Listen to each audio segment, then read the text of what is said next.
One of the major campaign promises of Justin Trudeau during the election was the legalization of marijuana. The recreational legalization of pot would not only bring in huge amounts of money for the Canadian government, it would also lead to new industries in border towns. With marijuana being prohibited in the US, Americans can simply come to Canada to light up without fear of being prosecuted for simple drug offenses.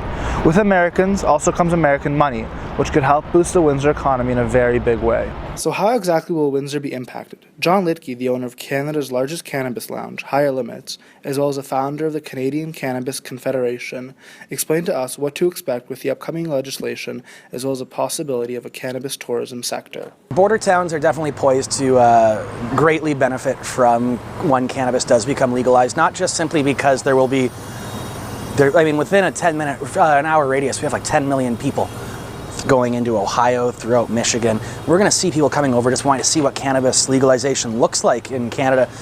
So towns like Windsor, Niagara Falls, you're going to see some really good boosts to the local economy.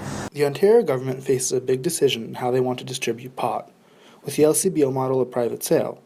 Alexander Newman, who works at Endless Heights, a Windsor smoke shop, spoke to us about the opportunity private sale would allow, as well as the benefit of operating a border town. Even over the past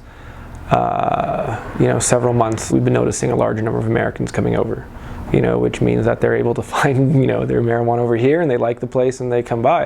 When it becomes fully nationally recreational, absolutely. I think you're going to see a lot of marijuana tourism.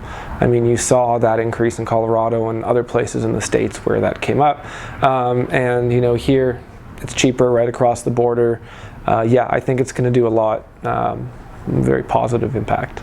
Though smoke shops and lounges may be the most obvious businesses to benefit from the new legislation, Windsor may become the birthing ground for plenty new kinds of marijuana-based businesses. But it's not going to just be about dispensaries and cannabis lounges like Higher Limits. There's a whole new birth of industries that are come out, from bud and breakfast, but also to restaurants, so we have bars, right? And people can go into a bar and purchase one single serving of alcohol, consume it on site, and they leave. They don't have to bring it with them.